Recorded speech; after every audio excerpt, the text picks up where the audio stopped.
The wind howled through the empty streets of Detroit's Cass Corridor, carrying with it the kind of cold that cut through layers of clothing like a knife.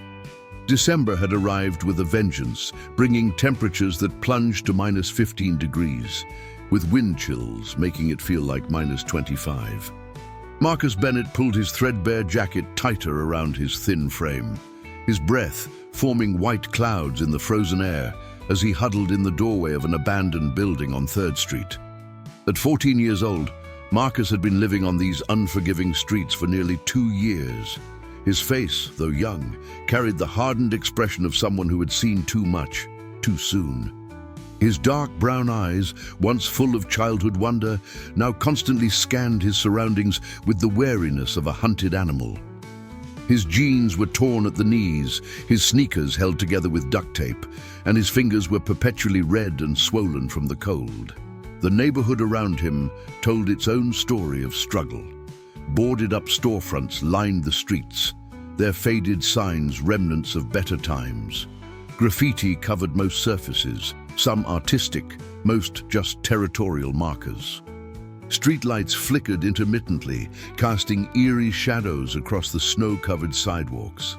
This part of Detroit had been hit hard by economic decline, and the evidence was everywhere, in the crumbling infrastructure, the abandoned homes, and the desperate faces of those who still called it home. Marcus's stomach growled painfully. He hadn't eaten since yesterday morning when Mrs. Chen from the corner market had given him a day-old sandwich. She was one of the few people who showed him any kindness, never calling the police or chasing him away when he sought shelter near her store. But the market had closed early today because of the brutal weather, and Marcus had been wandering the streets for hours, searching for somewhere warm to spend the night. The public shelters were his usual refuge, but they filled up quickly on nights like this. He had tried 3 different locations already: the Cass Community Center on Vermont Street, the Detroit Rescue Mission on 3rd Avenue, and the Covenant House, Michigan on Michigan Avenue. All of them had turned him away, their beds already occupied by others equally desperate for warmth and safety.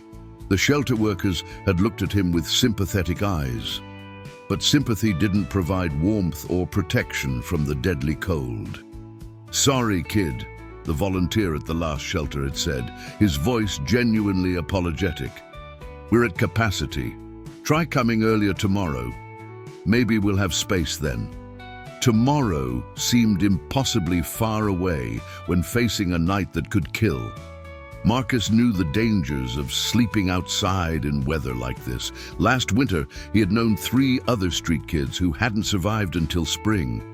Tommy Rodriguez had been found frozen behind a dumpster on Rosa Parks Boulevard. Jennifer Walsh had died of hypothermia in an abandoned car near the old Packard plant. And little Miguel Santos, who couldn't have been more than 10 years old, had simply disappeared one February night and was never seen again. The memory of their faces haunted Marcus, especially on nights like this. He began walking again, forcing his numb feet to move. Motion generated heat, and heat meant survival. He headed toward the riverfront, where there were sometimes spots under the bridges where the wind didn't cut quite as viciously. The snow crunched beneath his worn-out sneakers, and he could no longer feel his toes. He wiggled them inside his shoes, desperate to maintain circulation. As he walked down Lafayette Street, Marcus passed other signs of the city's struggle, a family loading their possessions into a U-Haul truck, evicted despite the freezing temperatures. An elderly man sitting on his porch despite the cold, staring blankly at the empty street. A group of teenagers huddled around a barrel fire in a vacant lot, their faces illuminated by the dancing flames. Marcus considered joining them at the fire, but he had learned to be cautious about other people. The streets had taught him that trust was a luxury he couldn't afford. Some people were genuinely kind, like Mrs. Chen. Others saw vulnerability as an opportunity to exploit. He had the scars to prove it, both visible and invisible. His mind drifted to memories of better times, though he tried not to let himself go there too often. Remembering hurt too much. But the cold had a way of breaking down his mental defenses. He thought of his mother, Jessica Bennett, before the drugs had taken her. He remembered her smile, the way she used to sing while making breakfast, the warmth of her hugs. For a brief period, they had been happy, just the two of them in their small apartment on Woodward Avenue. Then the addiction had started.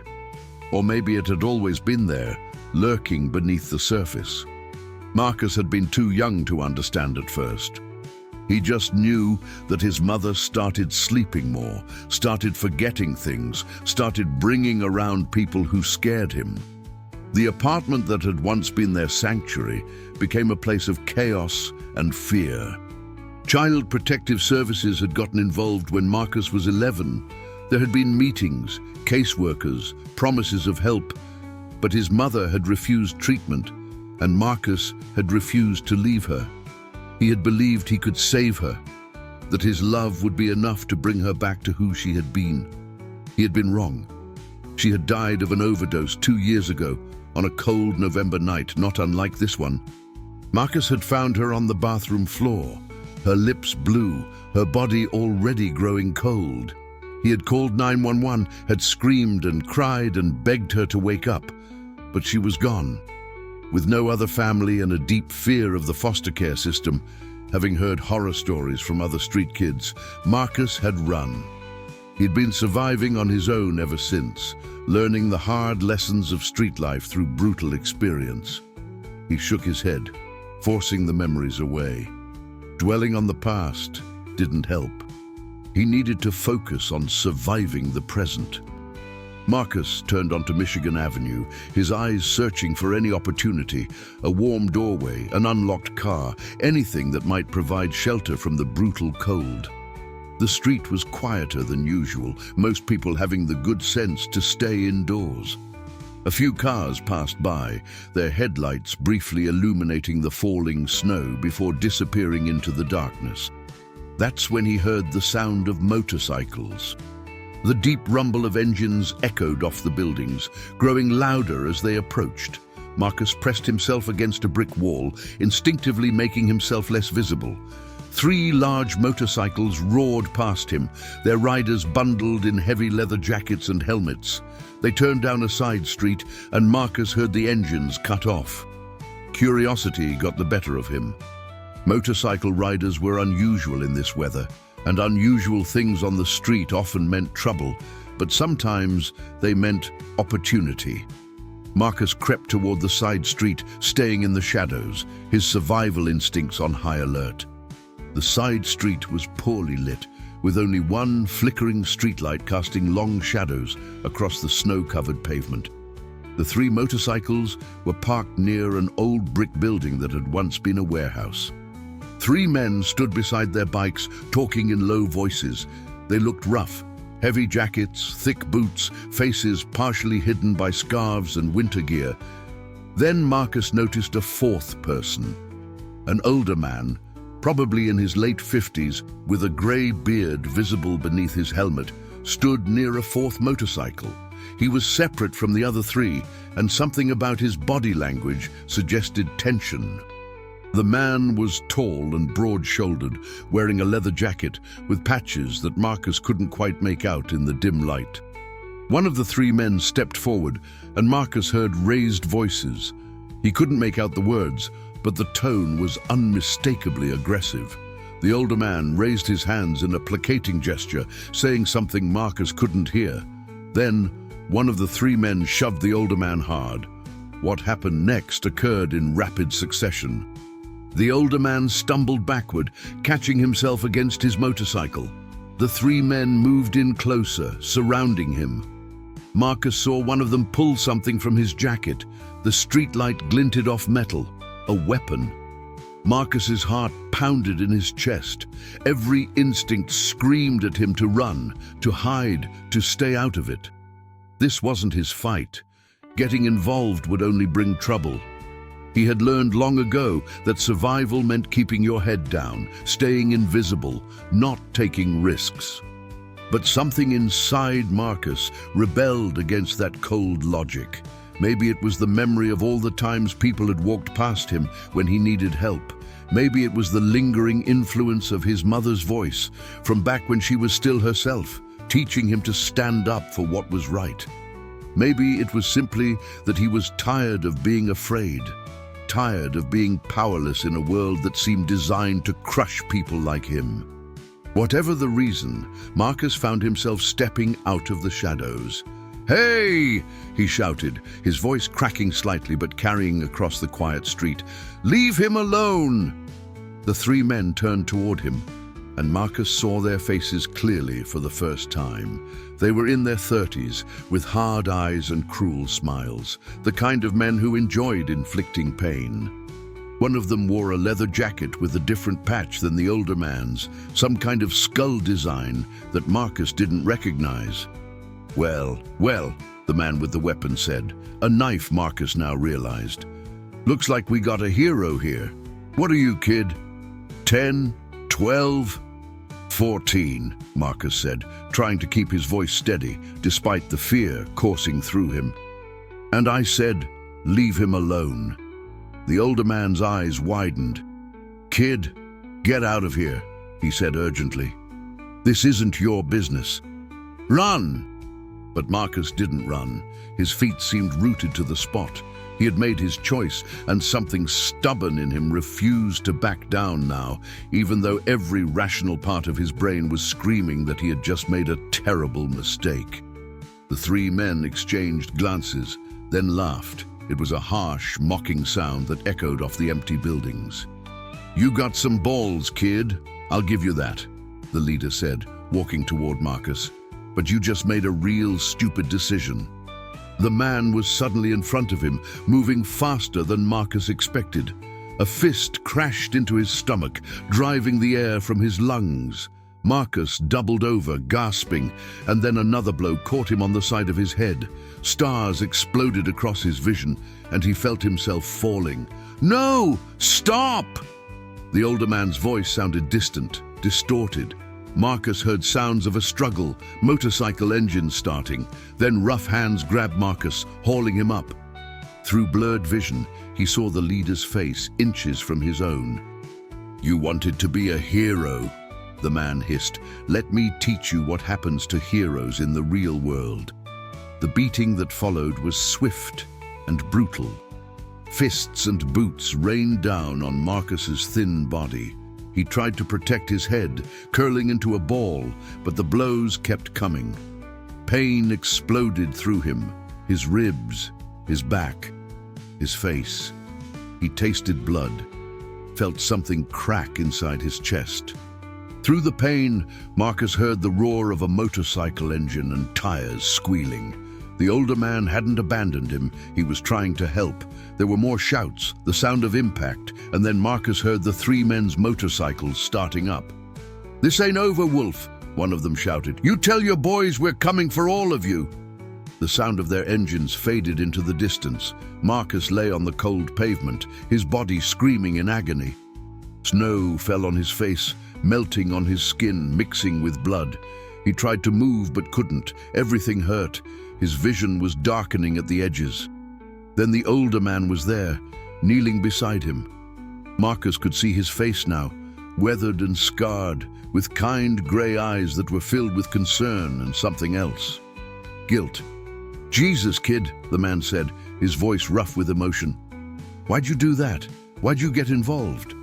Marcus tried to speak, but only a weak cough came out, bringing more blood. The man, Wolf, the others had called him, pulled out a cell phone. "Hold on, son. Just hold on. I'm calling an ambulance." Marcus wanted to protest. Ambulances meant hospitals, and hospitals meant questions, meant social services, meant losing his freedom. But he couldn't form the words. The darkness at the edges of his vision was spreading, consuming everything. The last thing he heard before unconsciousness claimed him was Wolf's voice, urgent and commanding. "This is David Harrison. I need an ambulance at the corner of Orleans and Rivard. Kid's been beaten badly. Hurry!" Then there was nothing but darkness and pain and the distant sound of sirens cutting through the frozen Detroit night. Marcus drifted in and out of consciousness, aware of movement, of lights, of voices speaking over him in urgent tones. Paramedics worked with practiced efficiency, checking his vitals, starting an IV, immobilizing his neck. He felt himself being lifted onto a stretcher, felt the sudden warmth of the ambulance interior, heard the wail of sirens as they raced through the Detroit streets. Multiple contusions, possible broken ribs, significant facial trauma, a female paramedic said, her voice professional but tinged with anger. What kind of animals beat up a kid like this? BP's dropping, her partner responded. Step on it, Casey. Marcus tried to stay conscious, tried to fight the darkness, but his body had reached its limit. The pain was overwhelming, and his mind sought escape in unconsciousness. When he next opened his eyes, he was in a hospital room. Harsh fluorescent lights made him squint, and the antiseptic smell was overwhelming. His entire body throbbed with pain, but it was a duller ache now, suggesting they had given him medication. He tried to sit up and immediately regretted it as sharp pain shot through his ribs. Easy there, champ. A nurse appeared beside him, gently pressing him back against the pillows. She was a middle-aged African-American woman with kind eyes and a warm smile. You've got 3 cracked ribs, a concussion, and more bruises than I can count. You need to stay still. Where? Marcus's voice came out as a raspy whisper. His throat was painfully dry. Detroit Memorial Hospital, the nurse said, adjusting his IV. You were brought in about 4 hours ago. I'm Nurse Patricia Williams, but you can call me Patricia. She held a cup of water with a straw to his lips, and Marcus drank gratefully. The man, Marcus managed, the biker, is he okay? Patricia's expression softened. David, he's fine. He's been here the whole time, actually. Hasn't left the waiting room. He told us what you did, standing up to those men like that. She shook her head. That was incredibly brave and incredibly foolish, young man. Marcus closed his eyes. He didn't feel brave. He felt stupid and hurt and scared. There are some people who need to talk to you, Patricia continued gently. A police officer and someone from social services, but I told them they have to wait until you're more stable. For now, you just rest. Social services. Marcus's eyes snapped open, panic cutting through the medication-induced haze. No, he said, trying to sit up again despite the pain. No social services. I need to leave. I need... Whoa! Whoa! Patricia was beside him again, her hands on his shoulders. You're not going anywhere, honey. You were hypothermic when they brought you in, and you've suffered serious injuries. You need treatment. I can't... Marcus felt tears burning his eyes, hated himself for the weakness. I can't go into the system. You don't understand. I can't... The door opened, and David Wolf Harrison walked in. In the hospital's bright lights, Marcus could see him clearly for the first time. He was tall, probably 6'2", with broad shoulders that spoke of physical strength. His grey beard was neatly trimmed, and his face was weathered and lined, with a long scar running down his left cheek. But it was his eyes that caught Marcus's attention. Grey as storm clouds, they held a depth of experience, and at this moment, profound concern. Wolf wore faded jeans and a black t-shirt, his leather jacket draped over his arm. On the back of the jacket, Marcus could now see the patches clearly, a snarling wolf's head above the words Iron Brotherhood MC, and below that, Detroit Chapter. Various other patches adorned the jacket, one that said Sergeant, another with military insignia, and several colored ribbons. Kids awake? Wolf asked Patricia, his voice a deep rumble. Just woke up, Patricia confirmed, but he's agitated. Doesn't want to talk to social services? Wolf approached the bed slowly, as if approaching a wounded animal. Hey, Marcus. Marcus stared at him. How do you know my name?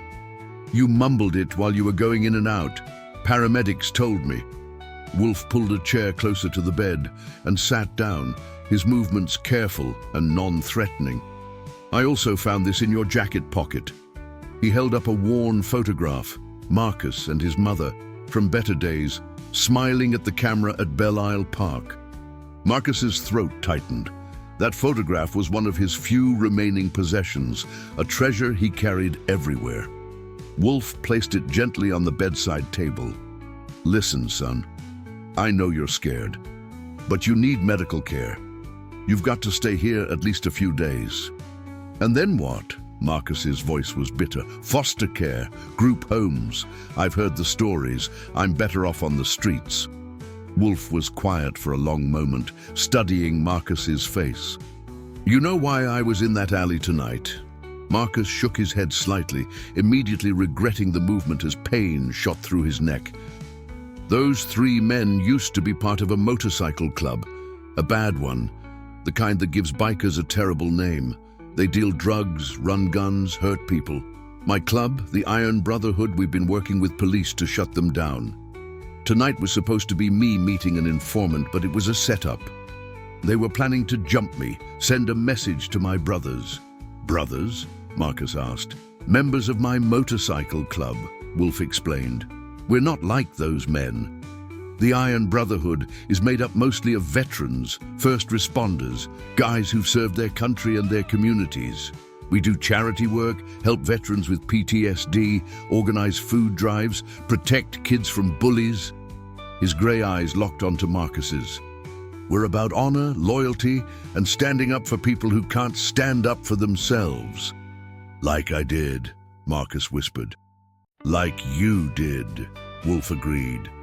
A 14-year-old kid who's been living on the streets, probably hungry, definitely cold, with every reason to look out for himself and nobody else. But you saw someone in trouble, and you helped.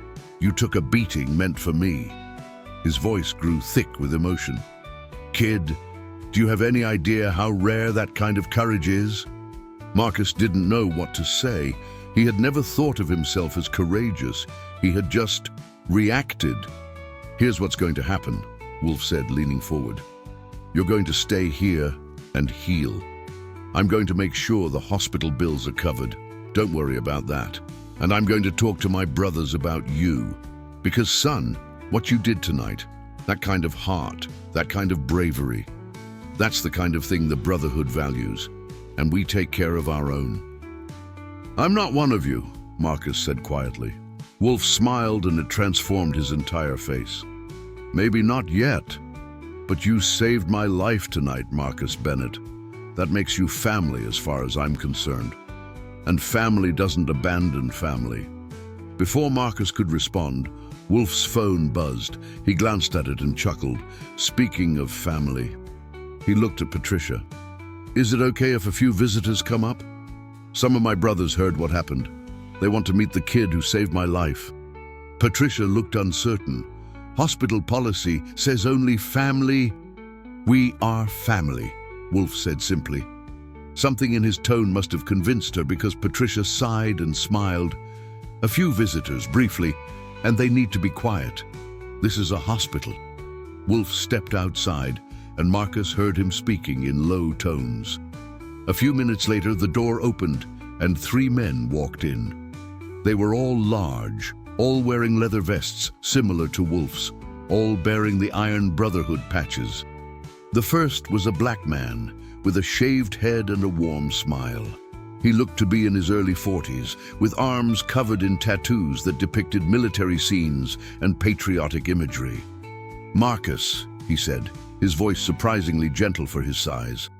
I'm Brandon Cole, but everyone calls me Cole.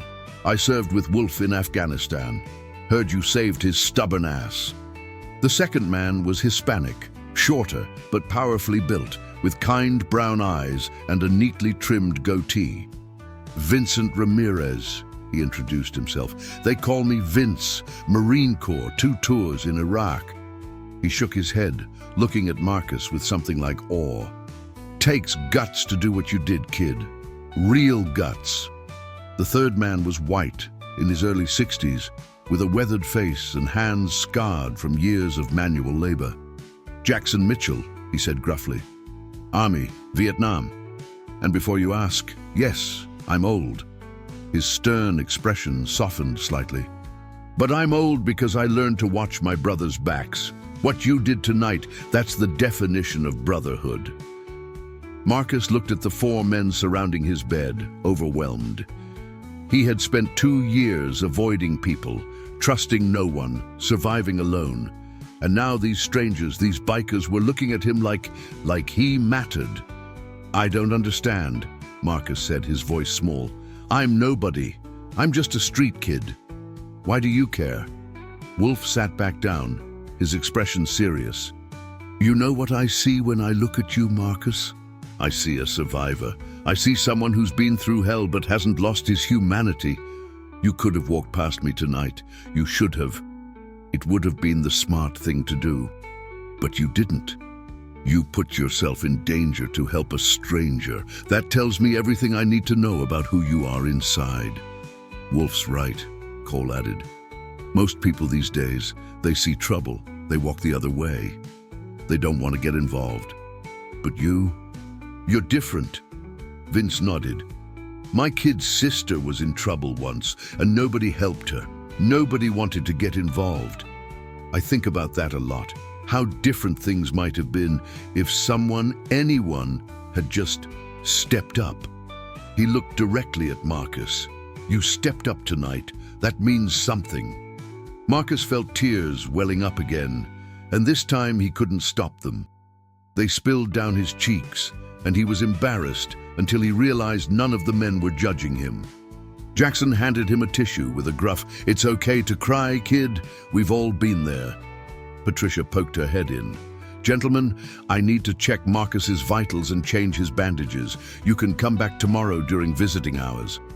The men nodded, but before they left, Wolf leaned close. "Get some rest, Marcus. Tomorrow, I'm bringing someone else to meet you. The president of our chapter, guy named Thomas Kane. He's going to want to hear your story." After they left, Marcus lay back against the pillows, exhausted and confused, and feeling things he hadn't felt in years. Hope, connection, the possibility that maybe, just maybe, he wasn't as alone as he thought. Patricia worked efficiently, checking his bandages and adjusting his medication. "Those are good men," she said quietly. "I've seen the Iron Brotherhood in here before, visiting veterans with PTSD, bringing toys for sick kids at Christmas. Whatever you did to earn their respect, you should be proud." That night, despite the pain and the sterile hospital environment, Marcus slept better than he had in 2 years. For the first time since his mother's death, he felt something that resembled safety. Marcus woke to winter sunlight streaming through the hospital window. The pain in his ribs was still there, a dull, constant ache, but the medication kept it manageable. Patricia came in with breakfast, scrambled eggs, toast, orange juice, and oatmeal. It was the most food Marcus had seen in one place in months, and despite his injuries, his stomach reminded him loudly of his hunger. "Slow down, honey," Patricia cautioned as Marcus ate with desperate urgency. "Your stomach isn't used to this much food. You'll make yourself sick." Marcus forced himself to eat more slowly, savoring each bite. Real food, hot food, was such a rare luxury that he had almost forgotten what it felt like to be full. After breakfast, a doctor came in. Dr. Amanda Foster, a woman in her mid-30s with sharp eyes and a no-nonsense manner.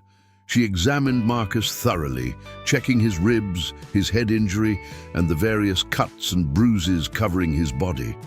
"You're lucky," she said bluntly. "A few more hours in that cold, and we'd be talking about frostbite, maybe amputation of toes or fingers. The hypothermia alone could have killed you." She made notes on her tablet. "As it is, you've got 3 cracked ribs, a mild concussion, severe bruising, and malnutrition. We're going to keep you here for at least 3 more days for observation." "I can't pay for this," Marcus said quietly. Dr. Foster's expression softened slightly. "Already taken care of. David Harrison set up a payment plan with the hospital administration. You don't need to worry about the bills. After the doctor left, Marcus lay back, processing everything. Wolf had not only stayed with him, but was paying for his treatment. A stranger. Well, not entirely a stranger anymore. The man whose life he had saved. Around mid-morning, the door opened and Wolf entered, followed by two other men. One was tall and commanding, probably in his late 50s, with steel-grey hair pulled back in a ponytail and eyes that seemed to see right through you. He wore the Iron Brotherhood vest with a patch that said, President. The other was younger, maybe early 40s, with dark hair, an intense gaze and military bearing evident in every movement. Marcus, Wolf said, this is Thomas Kane, president of the Iron Brotherhood Detroit chapter, and this is Christopher Hayes. We call him Hayes. He's our road captain. Thomas Kane approached the bed with measured steps. Despite his age, he radiated power and authority. Marcus Bennett, he said, his voice deep and resonant. I've been hearing stories about you. Mind if I sit? Marcus shook his head, and Kane pulled up a chair. Hayes remained standing near the door, arms crossed, observing everything with alert eyes. Wolf told me what happened, Kane began. Told me how you stepped up when you didn't have to, how you took a beating to give him time to get away. That kind of courage deserves recognition. He paused, studying Marcus's face. But I don't just want to hear Wolf's version.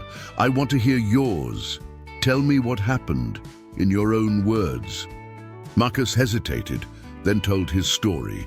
He described living on the streets, the desperate search for shelter that night, hearing the motorcycles, seeing the confrontation.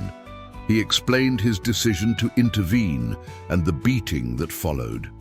As he spoke, all three men listened without interruption, their expressions grave.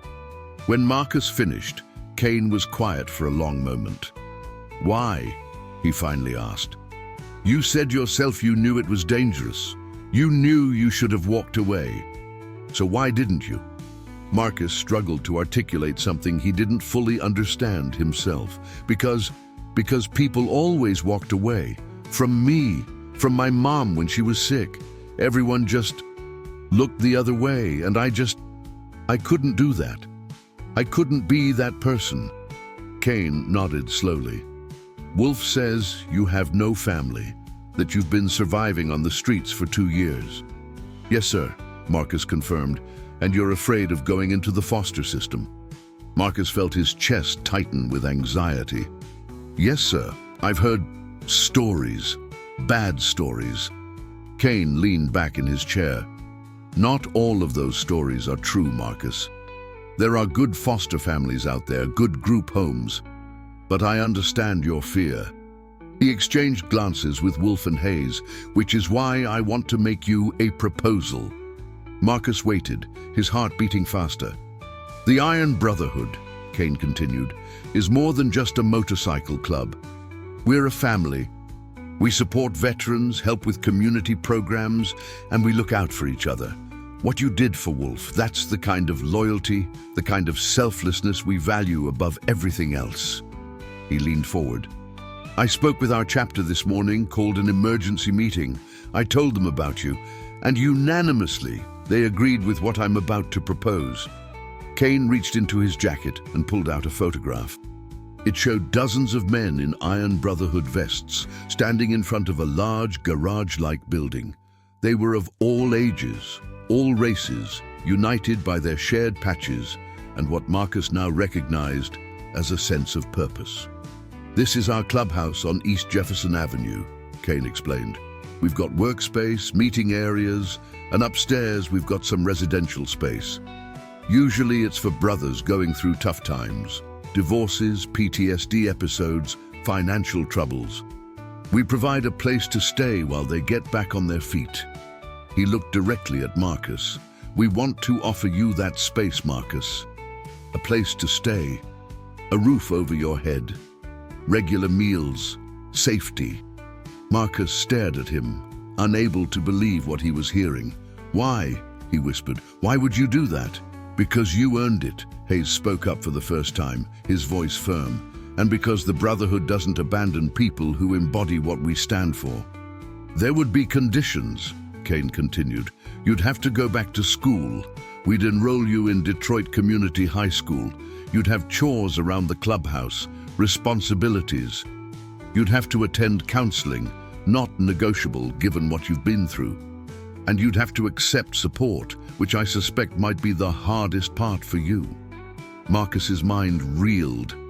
School, a home, safety. Things he had stopped dreaming about because dreaming hurt too much when reality always fell short. What about social services? Marcus asked, voicing his biggest fear. Won't they take me away? Kane's expression became complicated. That's something we're working on. We've got a lawyer, Daniel Murphy, who specializes in family law. He's looking into options, possible guardianship arrangements, working with social services to create a care plan. It's not going to be simple or quick, but Murphy's good at what he does. The important thing, Wolf added, is that we're not going to let you fall through the cracks, kid. Not after what you did. Not after what you've survived. Marcus looked at the three men, searching their faces for any sign of deception, any indication this was too good to be true. But he saw only sincerity, determination, and something else. Respect. I don't know what to say, Marcus admitted. Say yes, Kane said simply. Say yes and give us a chance to prove that not everyone walks away. Marcus felt tears welling up for what felt like the 100th time since waking up in this hospital, but these were different tears. Not of pain or fear, but of overwhelming emotion he couldn't quite name. Yes, he whispered. Yes, I'll try.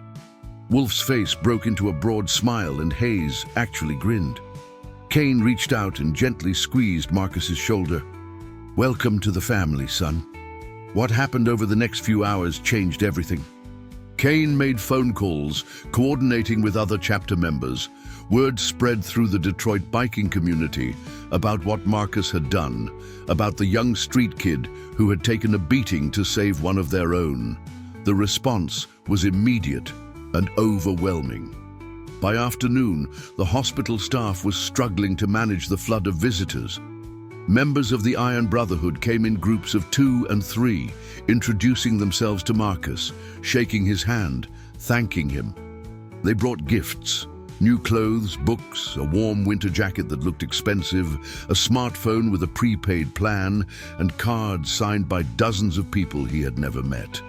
Cole brought his wife, Diana, a warm woman with kind eyes who immediately fussed over Marcus like a mother hen. "You're too skinny," she declared. "When you get to the clubhouse, I'm cooking you proper meals.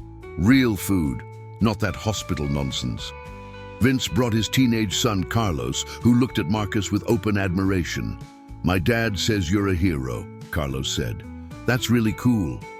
Jackson brought a book, a worn copy of The Outsiders by S.E. Hinton. "Read this when you get a chance," he said gruffly. "It's about loyalty and family and choosing to be more than what the world expects from you." Seems appropriate. But the visitors weren't just from the Iron Brotherhood. Word had spread to other veteran motorcycle clubs in the Detroit area. Members of clubs with names like Rolling Thunder, Combat Veterans Association, and Patriot Guard Riders stopped by, each paying their respects to the kid who had shown the courage they all valued. Patricia was overwhelmed but delighted. "In 15 years of nursing, I've never seen anything like this," she told Marcus during a brief moment when the room was empty. "You've touched a lot of hearts, young man." Late in the afternoon, Kane returned with Wolf and several other Iron Brotherhood members. With him was a man in his late 40s wearing a suit, Daniel Murphy, the lawyer Kane had mentioned. Murphy sat down and spoke with Marcus about the legal situation. He was frank about the challenges. Marcus was a minor with no legal guardian, which meant social services had jurisdiction.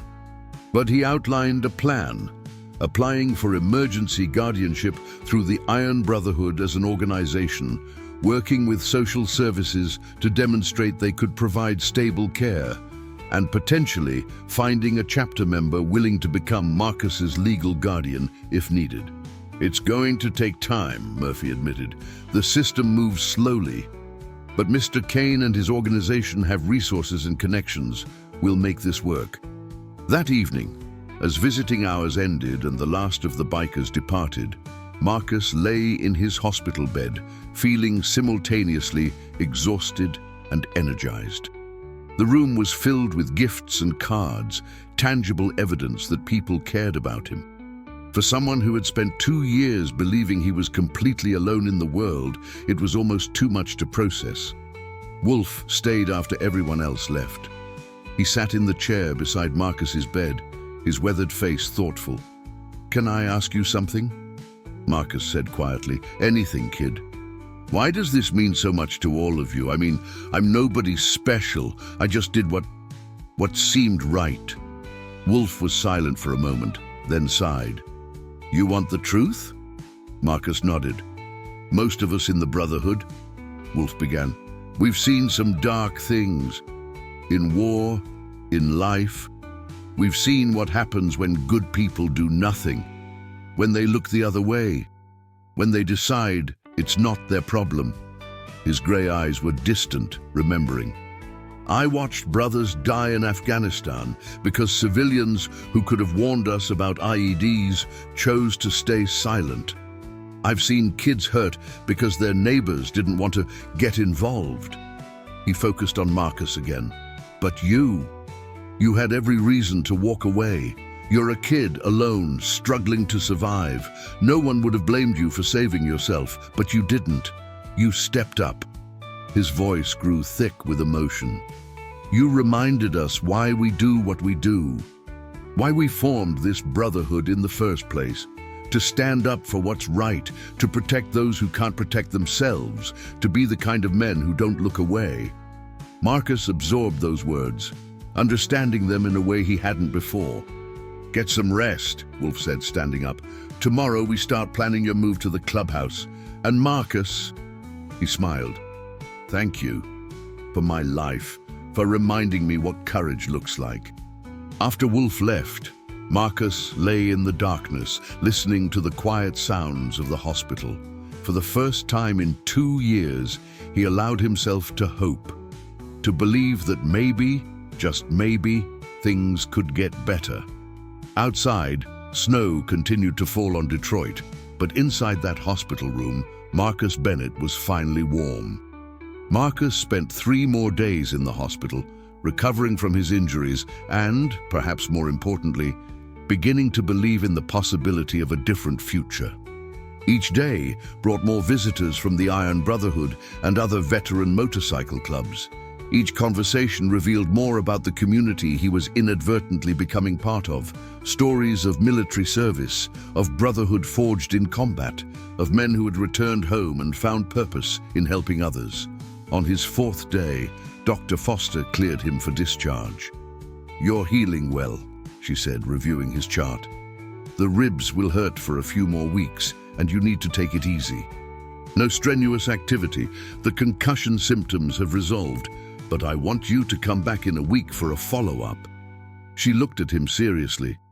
"And Marcus, you need to keep eating. Your malnutrition was severe. It's going to take months to get you back to a healthy weight."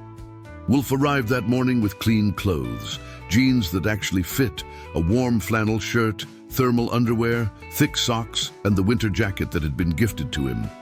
It was a Carhartt jacket, heavy and insulated, the kind that could withstand a Detroit winter. On the back, someone had sewn a small patch. "Friend of the Brotherhood." "Can't make you a full member. You're too young," Wolf explained, as Marcus stared at the patch. "But everyone knows you're under our protection now. That patch tells people you're family." Getting dressed was painful with the cracked ribs, but Marcus managed with Wolf's help. When he looked at himself in the bathroom mirror, he barely recognized the person staring back. Clean, in clothes that fit, with a warm jacket bearing a patch that said he belonged somewhere. He looked like a different person than the desperate street kid from a week ago. The ride to the Iron Brotherhood clubhouse took 20 minutes, with Wolf driving his pickup truck through Detroit streets that Marcus knew well, but was now seeing differently. They passed by places where he had slept, areas where he had begged for change, street corners where he had stood shivering and desperate. That life felt simultaneously recent and impossibly distant. The clubhouse was located on East Jefferson Avenue in a building that had once been a manufacturing facility. From the outside, it was an imposing structure. 3 stories of weathered brick with large garage doors on the ground level and regular windows above. The Iron Brotherhood logo was painted on the side of the building, the snarling wolf's head Marcus had come to recognize. As Wolf pulled into the parking lot, Marcus saw dozens of motorcycles lined up in neat rows. And standing in front of the building waiting were what looked like hundreds of people. "What?" Marcus began, his eyes widening. Wolf grinned. "Word got out about when you were being released. The brothers wanted to give you a proper welcome." As Marcus climbed out of the truck, the assembled crowd erupted in cheers and applause. There were Iron Brotherhood members, certainly. Marcus recognized Cole, Vince, Jackson, Hayes, and Kane at the front. But there were also members from other clubs, their various patches identifying them. Rolling Thunder, Combat Veterans Association, Patriot Guard Riders, Leathernecks MC, and others Marcus didn't recognize. And it wasn't just bikers. There were women and children, families of club members. There was Mrs. Chen from the corner market, her face lit up with a smile. There were people Marcus didn't know at all, neighbors, community members, people who had simply heard the story and wanted to show support. Kane stepped forward as Wolf guided a stunned Marcus toward the crowd. "Brothers, sisters, friends," Kane's voice boomed out over the assembly. "Today we welcome someone special to our clubhouse. Marcus Bennett is just 14 years old, but he showed the kind of courage and loyalty that defines what we're all about. He saw one of our brothers in danger, and despite being outnumbered, despite having every reason to walk away, he stood up. He took a beating meant for Wolf. He saved a brother's life." The crowd cheered again, and Marcus felt his face burning with embarrassment and emotion. "This young man has been living on the streets for 2 years," Kane continued, his voice growing more serious, "surviving alone in one of the hardest cities in America. That takes strength. That takes resilience. But despite everything he's been through, he didn't lose his humanity. He didn't become hard or cold. He remained the kind of person who helps strangers, who stands up for what's right." Kane turned to Marcus. "We're honored to offer you a home here, Marcus. A place with the Iron Brotherhood. You're not a member, not yet. You're too young for that, but you're family, and the Brotherhood always takes care of family." Another cheer, this one even louder. People pressed forward, wanting to shake Marcus's hand, to pat his shoulder, to welcome him. It was overwhelming in the best possible way. A young woman around 25 approached, introducing herself as Kelly Turner, Thomas Kane's daughter. "My dad told me your story," she said warmly. "I'm a social worker, actually. I'm going to help coordinate with child services to make sure everything's handled properly. We'll get through the bureaucracy together." An older veteran in a wheelchair rolled forward. "Andrew Phillips," he introduced himself. "Lost my legs in Iraq. The Brotherhood helped me through the darkest time of my life. Now it's my turn to help. I volunteer here at the clubhouse, help with maintenance and coordination. You need anything, you come find me." The introductions continued for what felt like hours. Marcus tried to remember names and faces, tried to respond appropriately, but he was overwhelmed by the sheer amount of support and kindness being directed at him. Eventually, Wolf rescued him from the crowd, guiding him inside the clubhouse. The interior was impressive. The ground floor was primarily garage space, a massive area filled with motorcycles in various states of maintenance, workbenches loaded with tools, and the unmistakable smell of oil and metal. But it was clean and well organized, with everything having its proper place. "We do all our own mechanical work here," Wolf explained. "It's part of the culture, knowing your bike, maintaining it yourself, understanding every part of the machine you ride." They climbed a staircase to the second floor, which opened into a large common area. There was a kitchen with industrial-grade appliances, a dining area with long tables that could seat dozens, a lounge with comfortable couches and a large television, and several doors leading to other rooms. "Meeting room, office, storage." Wolf indicated the doors. "Third floor is residential. We've got 6 rooms up there, mostly used for brothers who need a temporary place to crash. One of those rooms is yours now." They climbed another staircase, and Wolf led Marcus to a door at the end of the hallway. "This is you," he said, opening it. The room was simple but clean. A twin bed with a new comforter, a dresser, a desk and chair, a small closet, and a window overlooking East Jefferson Avenue. It wasn't large, but to Marcus, it looked like a palace. "Bathrooms down the hall, shared by everyone on this floor," Wolf said. "We've got house rules. Keep your space clean, do your assigned chores, respect others' privacy and property." Kelly worked with social services, and they're allowing this arrangement temporarily while they evaluate. "You've got to stay in school, see a counselor regularly, and follow our rules. Mess that up and they'll pull you out. Understand?" Marcus nodded, unable to speak past the lump in his throat. Wolf's expression softened. "It's okay to be emotional, kid. This is a big change. But you're safe here. You're home." Home. Marcus hadn't had a home in 2 years. The word felt foreign and wonderful all at once. That evening, the Brotherhood held a dinner in Marcus's honor. Diana Cole had been true to her word, preparing a feast. Roasted chicken, mashed potatoes, green beans, fresh bread, and apple pie for dessert. The dining hall was packed with Iron Brotherhood members and their families. Kane stood at the head of the table, raising a glass. "A toast," he announced. "To Marcus Bennett, to courage, to brotherhood, to always standing up for what's right, no matter the cost." "To Marcus!" the assembled crowd responded, raising their own glasses. As Marcus sat surrounded by these people who had embraced him so completely, he felt something he hadn't felt since before his mother died. He felt like he belonged. After dinner, as people mingled and talked, a local news van pulled up outside. A reporter and cameraman approached, asking to speak with Kane about the remarkable story they had heard. Kane was reluctant at first, protective of Marcus's privacy, but the reporter was persistent. "People need to hear good news," she said. "They need to hear about communities coming together, about bikers who aren't the stereotypes people imagine. This story could change perceptions, inspire others." Kane looked at Marcus. "It's your choice, son. You comfortable talking to the media?" Marcus was nervous, but nodded. The reporter, Christine Sanders from Channel 7 News, was professional and kind.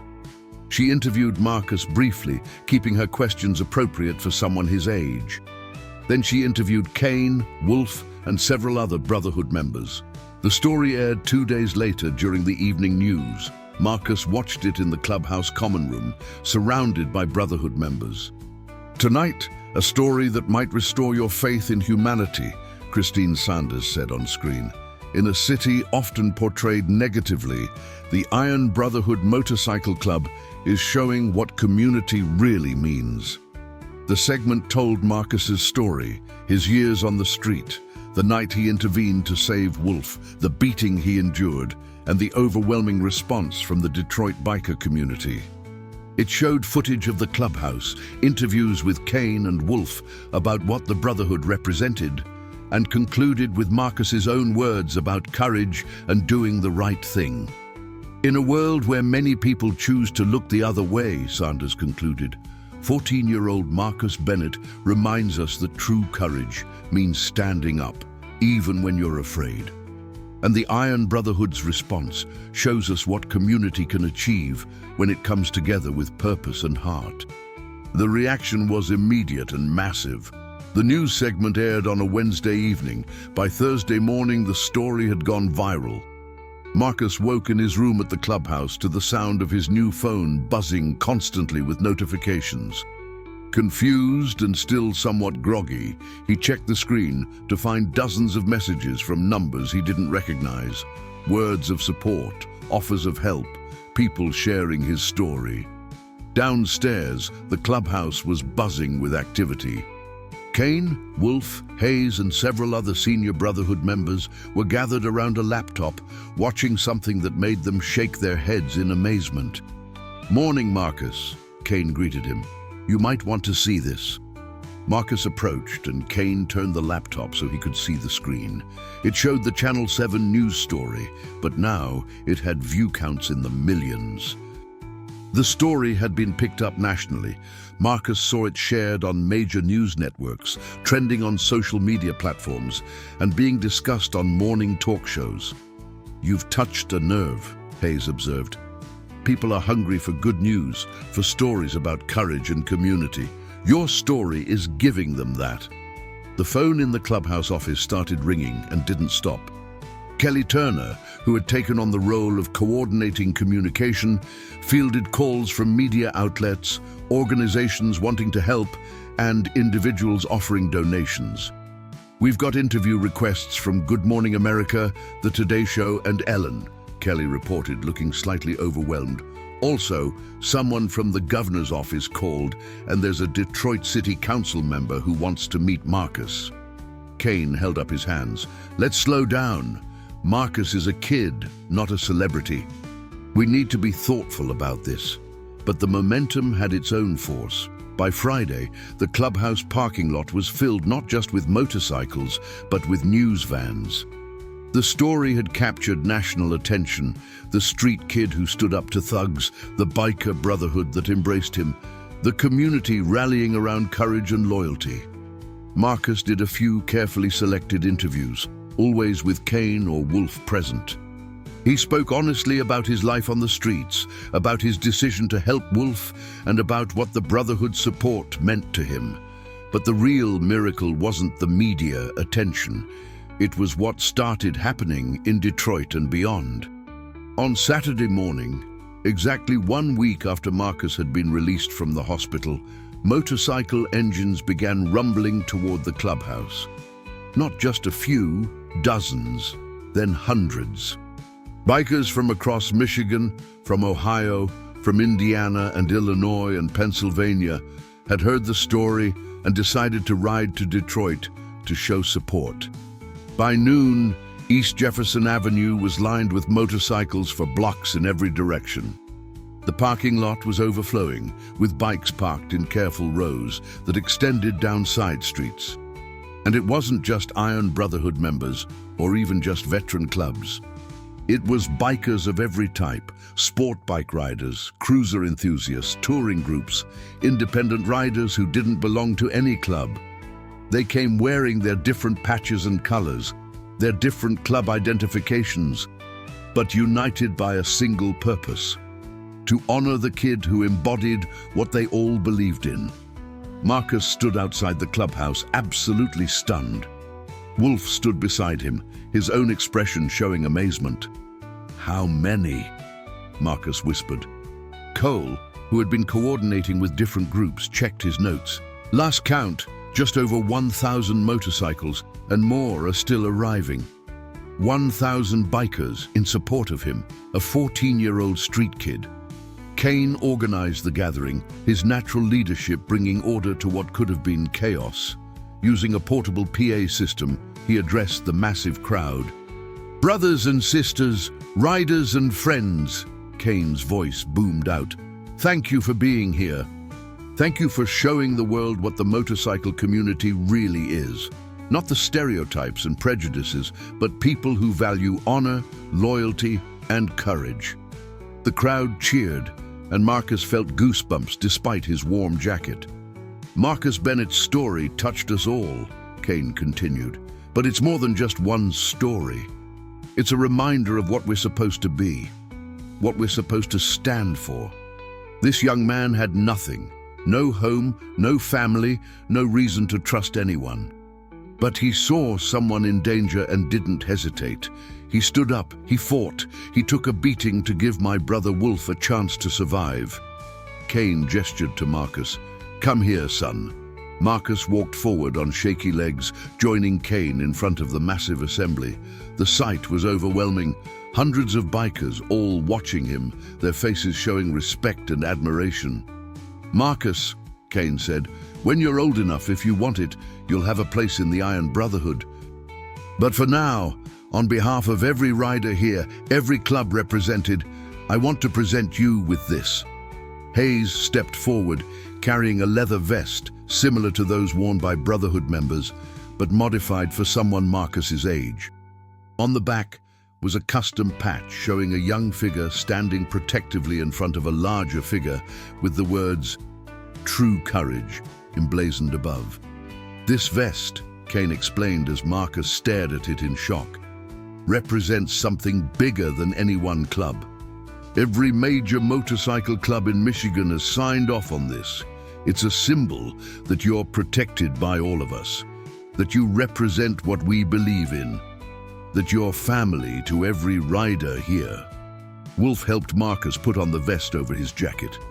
It fit perfectly, and as Marcus looked down at it, he felt tears streaming down his face. The assembled bikers erupted in cheers, engines revving in a thunderous salute that echoed off buildings for blocks around. But the gathering was about more than just honoring Marcus. It became something larger, a movement. Various club presidents stepped forward, speaking to the crowd about community service, about supporting homeless youth, about using their collective strength to make positive change. Right there, spontaneous pledges were made. The Combat Veterans Association committed to funding 3 beds at Detroit homeless shelters, specifically for youth. The Patriot Guard Riders announced a new program to provide winter coats and supplies to street kids. Rolling Thunder pledged to work with local schools to create mentorship programs. And the Iron Brotherhood, inspired by Marcus's impact, announced the formation of the Bennett Initiative, a program that would provide emergency housing, support, and resources to at-risk youth in Detroit, named after the kid who had shown them what courage looked like. Kane spoke about the details. "We're partnering with local social services, schools, and youth organizations. We'll provide temporary housing at the clubhouse for kids in crisis, help them access services, support their education, and give them what Marcus needed, a community that cares." The response was immediate. Donations poured in, not just from the bikers present, but from people watching the gathering via live stream that was being broadcast by multiple news outlets. Within hours, the initiative had raised over $50,000. By the end of the weekend, that number had climbed to over 200,000. Local businesses offered support. The owner of a chain of Detroit restaurants pledged to provide free meals for any youth in the Bennett Initiative. A local gym offered free memberships so kids would have a safe place to go. Detroit Community High School announced scholarship opportunities for youth transitioning off the streets. Mrs. Jen from the corner market approached Marcus during the gathering, tears in her eyes. "I always wanted to do more for you and the other kids," she said, "but I didn't know how. Now with all this support, maybe we can really make a difference." As the sun set on that Saturday, the 1,000 bikers formed a procession. With Marcus riding on the back of Wolf's motorcycle, they rode through Detroit, a thunderous display of solidarity that stretched for miles. They rode past the street corners where Marcus had lived, past the shelters that had turned him away, past the schools and hospitals and neighborhoods that made up the city. People lined the streets to watch, many filming on their phones, many cheering. It was a sight Detroit hadn't seen in years, a massive display of unity and purpose, a community coming together not in protest or anger, but in celebration of courage and hope. For Marcus, riding through the city he had survived in for 2 years, but now seeing it completely differently, the experience was surreal and profound. These weren't just random bikers showing off. This was a statement that he mattered, that his choices had mattered, that one person standing up could inspire hundreds, thousands to do the same. The following weeks transformed Marcus's life in ways he could never have imagined. He enrolled at Detroit Community High School, where the story of the kid with the bikers had preceded him. Rather than being intimidated, students and teachers treated him with respect. The school assigned him a counselor, Mr. Raymond Fisher, a patient man who helped Marcus process his trauma and adjust to a structured life after years of chaos. Academically, Marcus struggled at first. 2 years without formal education had left gaps, but teachers volunteered extra time to help him catch up. Cole's son Carlos became a friend, helping Marcus navigate the social dynamics of high school. At the clubhouse, Marcus found routine and structure. He had chores, helping with maintenance, keeping common areas clean, assisting Andrew Phillips with organizational tasks. The Brotherhood members took turns checking in on him, offering guidance without being overbearing.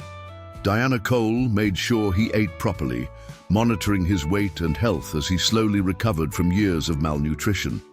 The mandatory counseling sessions were hard, talking about his mother's death, his years on the streets, the trauma he had experienced. It forced Marcus to confront things he had been running from. But his counselor, Dr. Rachel Morrison, was skilled and patient, helping him develop tools to process his experiences rather than being controlled by them. The legal situation resolved more smoothly than expected. With Kelly Turner's help and Daniel Murphy's legal expertise, they worked out an arrangement with Child Services. Thomas Kane officially became Marcus's guardian, with the understanding that the entire Iron Brotherhood community was providing support. Social Services, impressed by the resources and stability the Brotherhood offered, approved the arrangement with regular check-ins to ensure Marcus's welfare.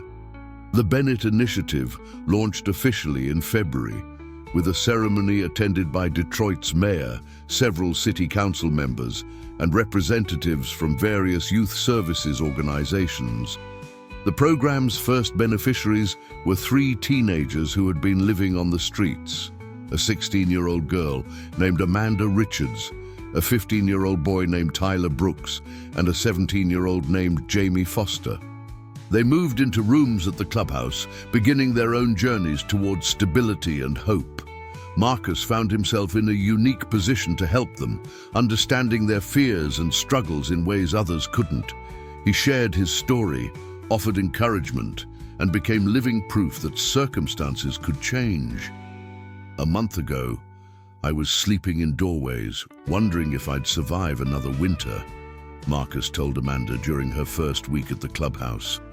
Now I have a home, I'm back in school, and I'm surrounded by people who care. If it can happen for me, it can happen for you too. On a cold Saturday in March, 4 months after the night Marcus had stood up for Wolf, the Iron Brotherhood held a special ceremony. The entire Detroit chapter was present, along with representatives from other clubs and community members who had supported the Bennett Initiative. Kane stood before the assembly with Marcus beside him. 4 months ago, Kane began, this young man showed us what it means to have courage. He reminded us why we do what we do, why brotherhood matters, why standing up for what's right is always worth it, even when it's hard. He turned to Marcus. You've not only changed your own life, Marcus. You've changed ours. The Bennett Initiative has now helped 12 young people transition off the streets. The publicity from your story has led to increased funding for youth services across Detroit. And you've reminded this entire community, biker and non-biker alike, that one person's courage can spark a movement. Kane held up a plaque, a wooden board with the Iron Brotherhood emblem carved into it, and an inscription that read, Marcus Bennett, for courage beyond measure. for reminding us who we are, for showing the world what brotherhood means. Honorary Iron Brotherhood, March 2026. You're still too young to be a full member, Kane said with a smile. But when you turn 18, if you still want it, you'll have a place with us. Until then, you're our honorary brother, and we're proud to call you family. Marcus accepted the plaque, his vision blurred by tears. But these were good tears. Tears of gratitude, of belonging, of finally being home. Wolf stepped forward and pulled Marcus into a hug. "You saved my life, kid," he said quietly. "But you did more than that. You reminded me why my life was worth saving. Thank you." As the assembly applauded and engines revved in salute, Marcus looked around at the faces surrounding him. These tough, scarred men and women who had seen combat, who had struggled with their own demons, who had found purpose in brotherhood and service. They had taken a broken, desperate street kid and given him everything he needed to heal and grow. That night, Marcus sat in his room at the clubhouse, looking at the plaque Kane had given him and the vest with its true courage patch hanging on his wall.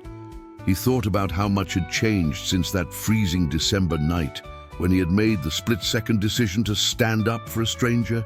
He had been looking for warmth and shelter.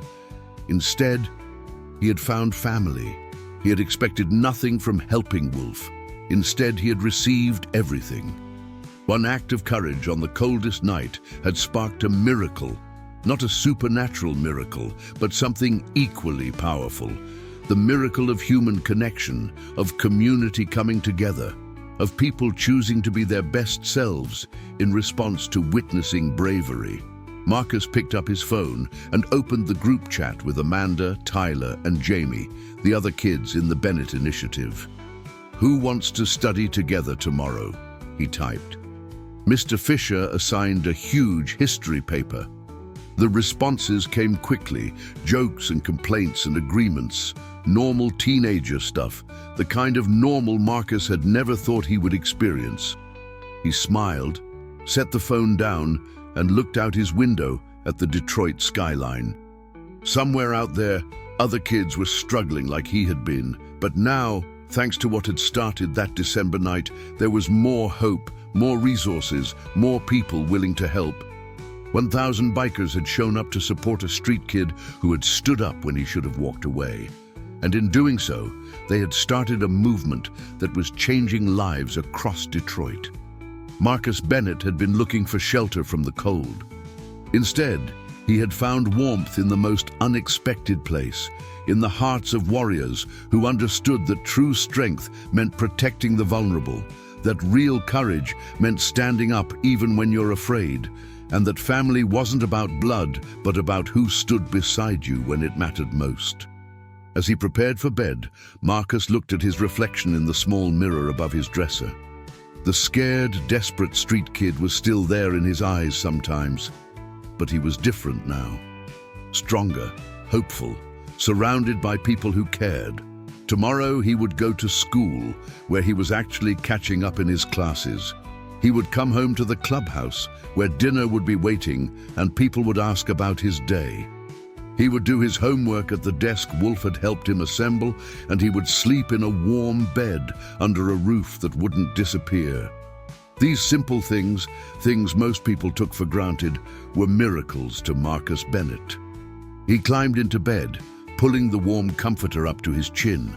Outside, he could hear the distant sound of motorcycles, the rumble of engines that no longer made him nervous, but instead made him feel safe. Those sounds meant his family was near, meant he was protected, meant he belonged. As sleep claimed him, Marcus's last conscious thought was a simple one. He had stood up on the coldest night of his life, and in return, 1,000 bikers had stood up for him. That was the real miracle.